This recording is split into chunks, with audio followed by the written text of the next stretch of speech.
pessoal, aqui quem vos fala é Thiago, professor de Geografia, e no canal Mundo Geo de hoje nós vamos fazer uma pequena revisão sobre o formato da crosta terrestre, né, as suas transformações e uma pequena introdução às bases físicas do Brasil, ok? Então, acompanhe. Bom, para começar, nós vamos falar sobre os três tipos diferentes de rochas, tá? Eu tenho as rochas magmáticas, formadas aí pela solidificação do magma, e podem ser plutônicas ou intrusivas, né, que se formam por conta da solidificação lenta do magma no interior da litosfera, certo? Então, naquele processo que ele está saindo, o magma que fica nas paredes das rochas antes de sair para a parte externa, certo, da Terra, quando ele se solidifica, eu falo que essa é uma rocha plutônica ou intrusiva. E eu tenho também as extrusivas ou vulcânicas, que se formam na parte externa de um vulcão, certo? Bom, segundo tipo de rocha, rocha metamórfica. Rochas que se formam devido a uma alta pressão e temperatura, onde duas rochas, muitas vezes diferentes, acabam formando uma outra rocha, tá? Essa é a rocha metamórfica. E por fim, a rocha sedimentar, que se forma aí por conta do acúmulo de sedimentos, né, que devido a altas pressões acabam formando uma rocha, tá?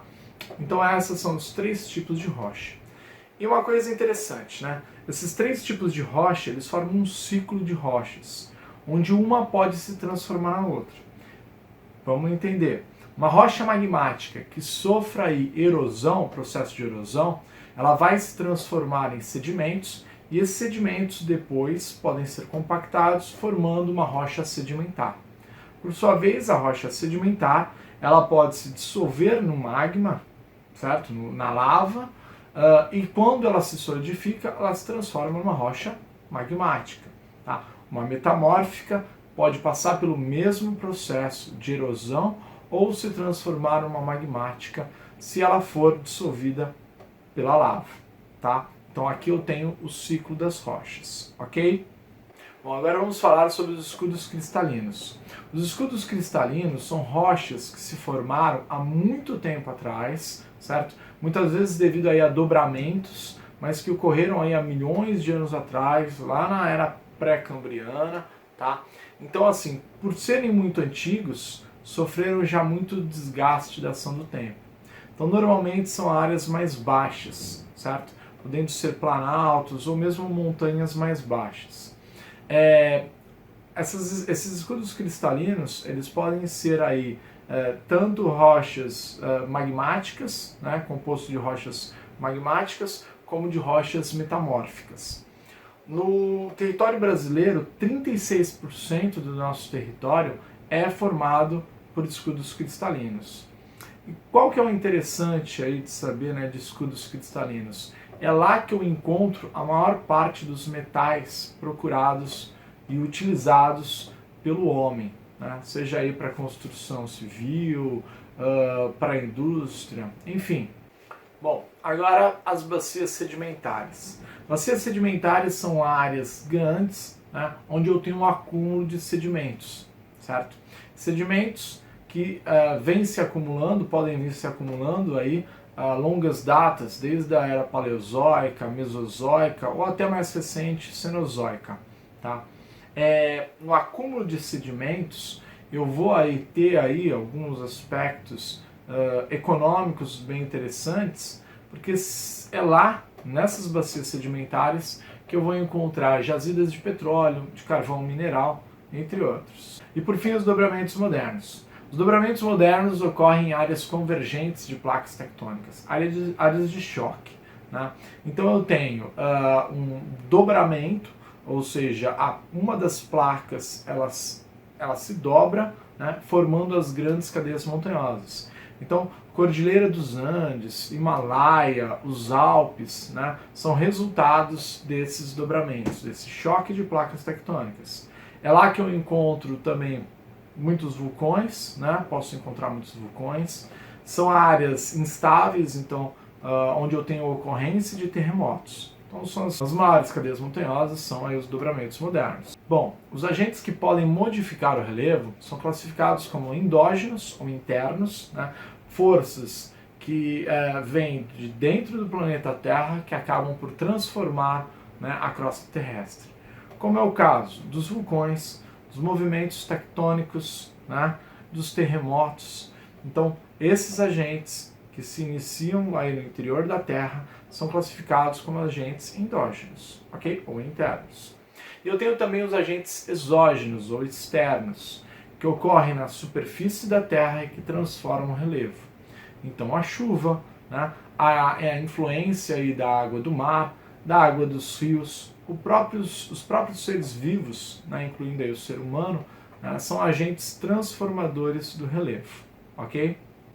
Bom, falando das forças internas, eu tenho os movimentos orogenéticos, né, que se iniciam por conta de choque da ação das placas tectônicas, certo? Que transformam esse relevo, podendo fazer com que surjam montanhas, vulcões. As grandes transformações que ocorrem num período geologicamente mais curto de tempo, né, ocorrem por conta dos movimentos orogenéticos, certo? Então, as grandes cadeias montanhosas, vulcões.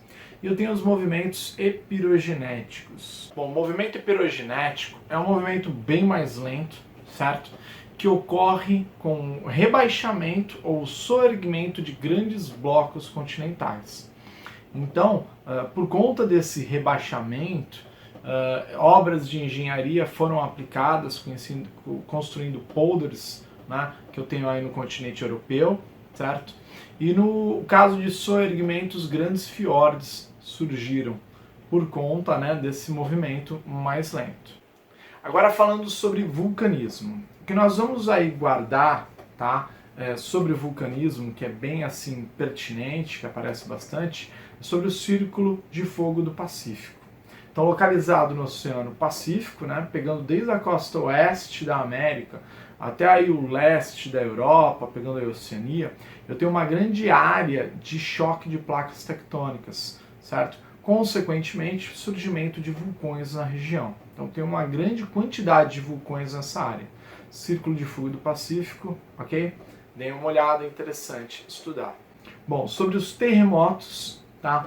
Cabe aí uma observação que um ponto onde ocorre a quebra da rocha, né, que se inicia aí por conta do movimento de placas, né, eu tenho aquele ponto onde a rocha quebra que vai gerar o terremoto.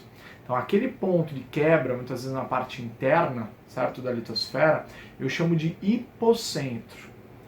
Na mesma linha vertical, onde esse tremor, essa quebra aí vai gerar o terremoto, né, em si, para a superfície, eu vou chamar de epicentro, certo? Hipocentro, aquele ponto interno onde houve a quebra da rocha. Epicentro é o ponto na linha vertical onde esse terremoto, esse tremor vai se irradiar na parte externa, ok? Quanto mais próximo o hipocentro estiver do epicentro, maior é o abalo sísmico. Bom, agora falando sobre os agentes exógenos ou externos. E aí está ligado um fator, né, determinante, que é o intemperismo. Tá? O intemperismo ele pode ser físico, causado aí pela diferença de temperatura, né, pela mudança drástica de temperatura. E aí eu tenho aí os desertos, as áreas mais áridas do planeta que sofrem dessa mudança, tá?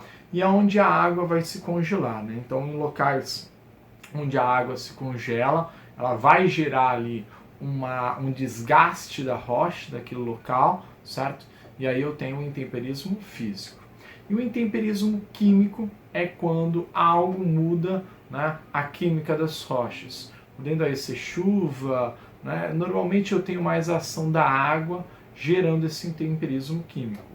Então, as áreas tropicais, onde eu tenho maior ocorrência de chuva, é ali que eu vou ter o maior desgaste da rocha por conta desse fator, ok?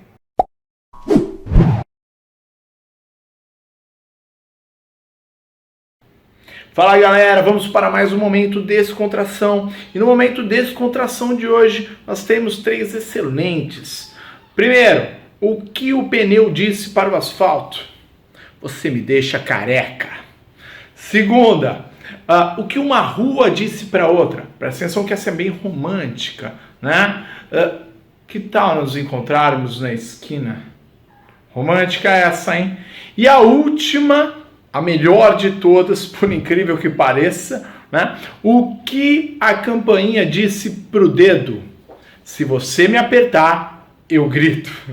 Essa foi ótima, hein, gente? Então vamos lá, continuando a aula de hoje. Então aí eu tenho a ação de processos erosivos, que podem ser aí desde erosão causada pelo vento, né? A erosão causada pelo vento ocorre principalmente em áreas onde eu tenho muita areia, detritos, né? Que são levados pelo vento e aí acabam gerando impacto numa outra rocha e gerando erosão, né? A ação da água, da chuva, como foi falado, da água dos rios e dos mares, né? Então a erosão fluvial é aquela erosão causada pela água dos rios, né? Então, aonde o rio passa, ele vai estar gerando desgaste, tanto das paredes laterais aí do rio, né, quanto do fundo do rio, certo? Erosão marinha, erosão causada pela água do mar, então principalmente aí quando as ondas batem nas rochas, então gerando aí um atrito, gerando um desgaste das rochas. A erosão causada pelo gelo, certo? Que muitas vezes aí no processo de degelo, o gelo raspando pelas rochas, ou mesmo a formação aí de gelo, né? A água que se infiltra na rocha e depois se transforma em gelo, enfim, né? Eu tenho um desgaste causado aí pelas grandes geleiras, né? E pelo gelo em si. E essa erosão aí eu chamo de erosão glacial, ok? E a erosão humana, né? Essa é uma das erosões mais recentes, se eu for considerar o tempo geológico, né? O homem está há pouco tempo no planeta Terra, mas é uma erosão que vem se intensificando, né? Então, por motivos econômicos, enfim, o homem acaba gerando erosão nas rochas, né?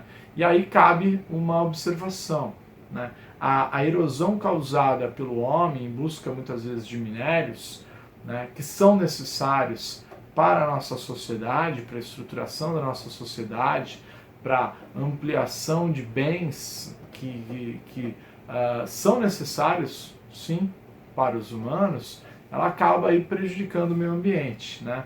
Se for feito de uma maneira incorreta, se for feito somente pensando no lucro, como nós estamos vendo aí, vimos no caso aí de Mariana e de Brumadinho, né, onde a empresa Vale não tomou as devidas precauções para que os acidentes ocorressem, né, eu tenho aí um impacto sendo gerado no meio ambiente, né, que consequentemente vai impactar também na vida humana, porque eu tenho milhares de pessoas que se utilizavam da água dos rios, onde houve aí o acidente, né, fora as vidas que foram perdidas, certo?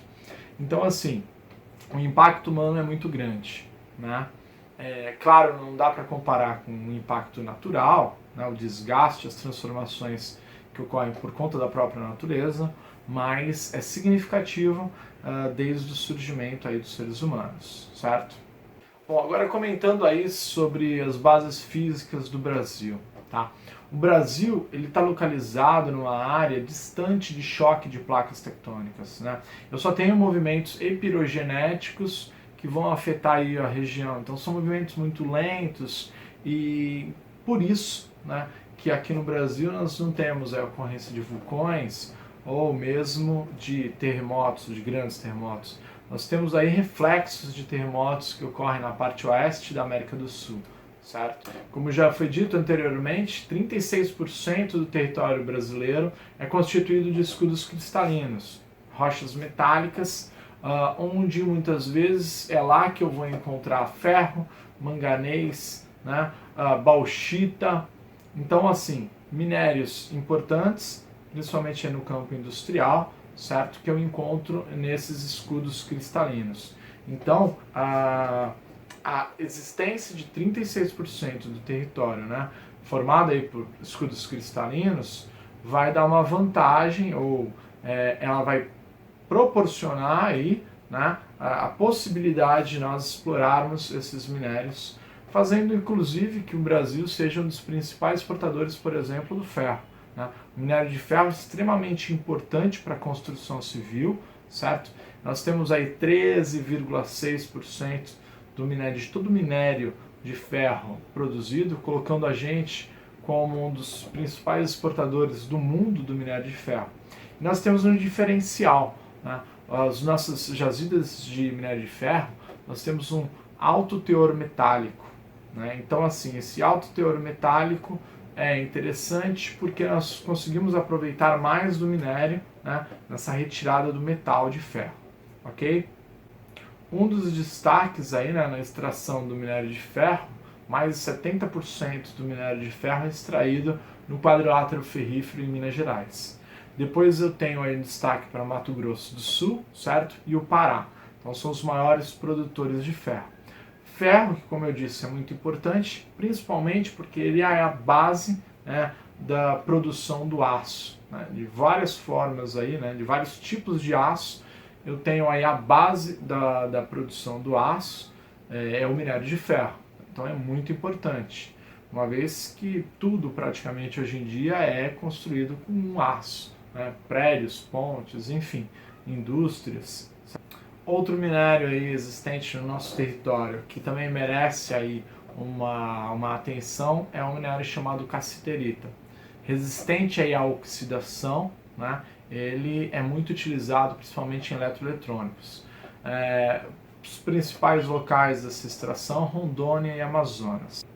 A bauxita, né, a matéria-prima aí, que é utilizada para a produção do alumínio, aí a sua importância, uma vez que o alumínio é um tipo de metal leve, resistente, muito utilizado, né, tem destaque aí a produção no Amazonas e no Pará, certo? Bauxita também merece destaque na produção aí de minérios, exportação de minérios do Brasil. Bom, nós temos aí também, falando sobre o relevo do território brasileiro, tá, a presença de jazidas de petróleo na bacia amazônica. Isso se deve aí à tomada do mar, né, naquela região, a existência de áreas marinhas naquela região. Quando a placa sul-americana sofre aí um processo de epirogênese positiva, ou seja, eu tenho um soerguimento da placa, esse mar ele recua, né, fazendo com que aquela área exista, né, tenha essas jazidas de petróleo naquela região. Norte do Paraná, interior de São Paulo, eu tenho um solo muito fértil chamado terra roxa, tá? Formado aí por conta da decomposição de rochas magmáticas na região, certo? Então eu tinha aí atividade vulcânica naquela região, certo? E da formação, do desgaste dessas rochas, eu tenho a formação desse solo muito fértil, que possibilitou inclusive as plantações de café no interior de São Paulo, né, e no norte do Paraná. Bom, sobre o relevo brasileiro nós temos três principais formas: as depressões, os planaltos e as planícies. Os planaltos, áreas mais elevadas, certo? Relativamente planas, onde eu tenho predomínio um processo aí de erosão, tá? As depressões, áreas mais baixas em relação a áreas vizinhas mais elevadas, onde eu tenho um predomínio de processo também de erosão. Tem sedimentação na região? Tem um processo de sedimentação, mas o processo de erosão, por conta de rochas menos duras na região, ainda é maior, tá? E por fim, as planícies. Normalmente são áreas mais baixas, planas, né, onde eu tenho um acúmulo de sedimentos. O processo de sedimentação na região, certo? Ela é maior do que o processo de erosão. Então, são essas as três principais formas de relevo brasileiro. Sobre os climas brasileiros, tá? É interessante nós notarmos que a maior parte do território brasileiro está numa zona intertropical, mais quente, né? E por conta aí dessas elevadas temperaturas também são mais úmidas, principalmente no litoral, né? E no norte do Brasil, onde eu tenho a floresta amazônica, tá? Ainda sobre a disposição do território brasileiro, eu vejo que eu tenho uma grande parte, uma grande área continental, sofrendo aí a influência da continentalidade, ou seja, lá eu tenho maiores amplitudes térmicas, né? Então, diferenças de temperaturas e de um período também seco, né, do ano. Tá? Então, vamos entender. Como eu tenho uma área mais afastada das grandes massas de água, né, eu tenho um período de seca, onde as nuvens não conseguem adentrar no continente. Tudo bem? E as temperaturas elas variam mais, maior amplitude térmica. Já no litoral, eu tenho ali o fenômeno da maritimidade. As amplitudes elas são menores, certo? Menor a diferença de temperatura. E aí eu tenho que pensar que essas grandes massas de água se aquecem ao longo do dia e à noite elas aquecem, né, a área próxima ao litoral. Então uma cidade de Santos, como Santos, por exemplo, né, à noite ela vai ser aquecida pelas águas do mar, tá? Que já foram aí aquecidas ao longo de todo o dia. Então por isso que em Santos, à noite, eu não tenho uma queda tão grande da temperatura, processo de maritimidade. Tá? Sobre o relevo do Brasil. Tá? Na parte leste do Brasil, eu tenho planaltos mais elevados. Né? E se eu for pensar na América do Sul, que eu tenho a Cordilheira dos Andes na parte oeste, eu vejo que se forma um corredor na parte central, na área central do Brasil, que eu tenho planaltos também lá, mas são planaltos mais baixos, que facilita a entrada de massas de ar. Né? No inverno, essas massas de ar vão do sul até o norte, provocando aí o fenômeno da friagem lá no extremo norte, certo? E no verão, no sentido norte-sul, fazendo com que as temperaturas, né, aumentem mais, ok? Sobre as massas de ar que atuam no Brasil, né, que são 5, eu tenho a massa equatorial continental, e aí, por ser continental, né, teoricamente, as massas de ar que se iniciam no continente seriam mais secas, mas essa, como está na região norte do Brasil, uma grande quantidade de rios, a floresta, e eu tenho também massas de ar úmidas que vêm do Oceano Pacífico, né, essa massa é uma massa quente, por ser equatorial, continental, mesmo sendo continental, é uma massa úmida. Massa equatorial atlântica, equatorial quente, atlântica veio do Oceano Atlântico, úmida. Massa tropical atlântica, tropical quente, o A que aparece na sigla, o A de Atlântico, então é úmida. Massa polar, polar, massa fria, né? Vem do Oceano Atlântico, ela é uma massa um pouco mais úmida, tá? E por fim, massa tropical continental. Aí, ó, tropical quente, se inicia no continente, é uma massa de ar mais seca. No verão, né, temos que entender que as massas equatoriais elas ganham força, né, e aquela massa equatorial continental, que vem lá da floresta amazônica, é uma massa mais úmida, traz chuva, principalmente para a região centro-oeste. No inverno, quem ganha força é a massa polar. Então, essas massas equatoriais recuam, né? E aí, na parte central, eu tenho uma área mais seca. Bom, a revisão foi essa. Espero que o pessoal aí tenha entendido, que isso ajude aí o pessoal, né, nos seus estudos. Qualquer dúvida, pode me contactar por aqui e nós vamos batendo um papo, ok? Então, até mais.